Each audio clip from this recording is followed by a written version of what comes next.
मुंबईमध्ये राहून तुम्ही हे नाही बघितलं तर काय बघितलं? टेन्शन घेऊ नका. आज तुमचा पाटील फासफूस परतून मारत टाकाटक आवरून तिकडेच चाललाय. पण आधी आपल्या काळजाचा तुकडा तेजसला बाय तर बोलू, नाहीतर पुन्हा रागवून बसायचा. मग इकडे टांगा पलटी घोडे पाटील निघाला सीएसटी ला फुल जोमात, कारण आपल्याला तिथूनच बाकीच्या मंडळीसोबत जायचं होतं. तेवढ्यात पोट म्हणे मालिक. म्हणलं हो रे लोसन, आज आधी पोटोबा मग फिरोबा. पोट फुटेपर्यंत इडली खाल्ल्यावर मोसमेला म्हणलं तू होय पुढे फिरवायला, आम्ही आहे पिचे पिचे फिरायला.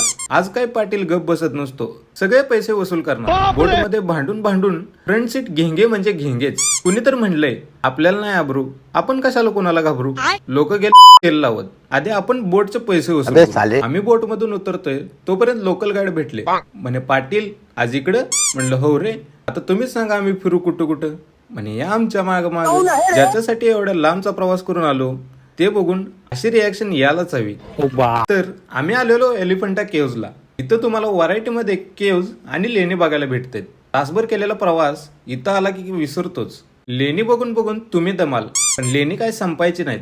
तर इथं यायचं कसं, किती तिकीट आहे ते पण सांगतो. गेटवे ऑफ इंडिया वरून फेरी बोट घ्यायची. पर पर्सन 290 रुपये. इथं आला की पर पर्सन 5 रुपये ग्रामीण चार्जेस द्यायला लागतात. आणि मेन एंट्रन्सला 40 रुपये पर पर्सन. बस तेवढाच खर्च. आता पैसे कसं वसूल करायचं ते तुमच्यावर.